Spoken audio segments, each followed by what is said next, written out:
I'm going to tell you guys a story about David. You see, David was a little boy from a poor family. He was rejected by his family.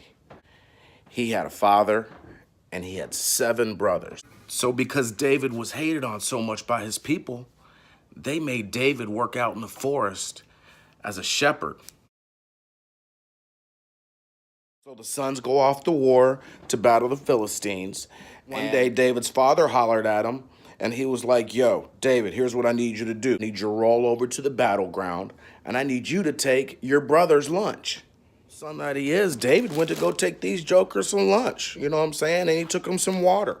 So David shows up with the food for his brothers, and his brothers made fun of him. So as he's leaving to taking the lunch to his brothers, he hears a big giant screaming on the Israelites, saying, "Yo, if any of y'all are big and bad enough, y'all step to me. We'll do a one-on-one, and if you lose, you become our slaves, and if we lose, we become your slaves." And everybody was absolutely afraid of Goliath. So David looks at his brothers. He's like, yo, y'all are soldiers. Y'all are in the military. Y'all are supposed to be some of the best fighters that we have in Israel. Why don't y'all step to Goliath and handle that business with him? His brothers were like, yo, Goliath is a champion. We can't beat him. We're scared. Ha ha ha. We're out. We ain't stepping to that dude. David was like, man, y'all tripping. I can handle that man easy. Once again, the brothers laughed at him. David's like, nah, straight up. Let me at him. Let me at him. You know what I'm saying? I'll handle him, no doubt. I got this sling. I'm a beast with it. Let me come at him. Give me one shot. Eventually, word got to the king that David was telling everybody that he could take out Goliath. So the king sends for David. David rolls up in the joint. David's like, look, man, I've been out in the woods all this time protecting my flock. I've been crushing lions, I've been crushing bears, and I've been crushing wolves for a long time. I haven't lost not one sheep. Let me at him. Let me give me a shot. Saul's like, you got a shot, bro. You got a shot. If you're gonna go out there, I'm gonna hook you up with my armor. I got the hottest armor in town. Go ahead and try it on. King David grabbed the armor, tried it on. He was like, look, bruh, all due respect, you know, this armor it don't really fit me right. It ain't really my style. I ain't familiar with it. He's like, man, God took care of me when I was out in the woods fighting lions, bears, and wolves. He's like, you know what? I'm good. I'm gonna go like this. So the next day, David rolls up to the war. You know, once again, Goliath is out there boasting and bragging. I'm a beast. I'll take you. David steps to him. Goliath is like, yo, y'all sent me, a little boy, to battle with? All this dude has is a stick and a slingshot?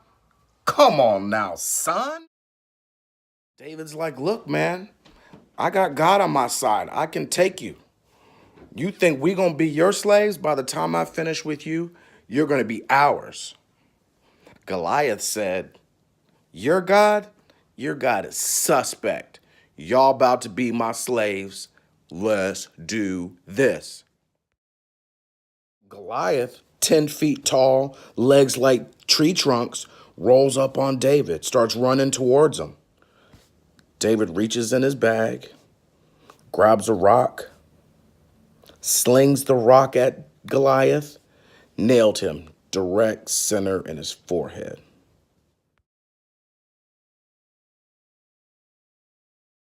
Goliath was like, whoa! He tumbles around, stumbles around, falls face first in the middle of the battleground. Once all the Philistine soldiers saw this, they bounced. Then my man David took Goliath's sword, chopped his head off. Israelites were like, yo, turn up. David's a beast. He's our hero. He's a freaking monster. David is a beast. David. Man, in victory, they put David on his shoulders and carried him off the field just like a champion in the Super Bowl, brother. And not only did David win the battle, David got to marry the king's daughter. A lot of us are David. We don't have literal giants in our lives, but we have some figurative giants in our lives. Some of us are suffering from depression, addiction, financial problems, being overwhelmed with fear. And also for some of us, that giant is our past. In this story, David was the least. He was made fun of. He was laughed at, and his biggest enemy was his family in that story. Some of us are the same people in our families. But God had a plan for David's life. And the main point of this story is that all David needed was one victory. One victory that changed his entire life. For some of us, our victory is asking that boss for that promotion, or starting that business, or asking for help with our addictions, our depressions, our financial problems. And sometimes that victory is simply leaving our past where it's supposed to be, which is in the past. Another great point in that story is what David did after he was rejected. You know, while all his other brothers were soldiers in the field, David was off in the woods. And guess what David was doing? Practicing every single day with that slingshot. He was killing bears. He was killing wolves. He was killing lions. So by the time he saw a chump like Goliath, David was ready.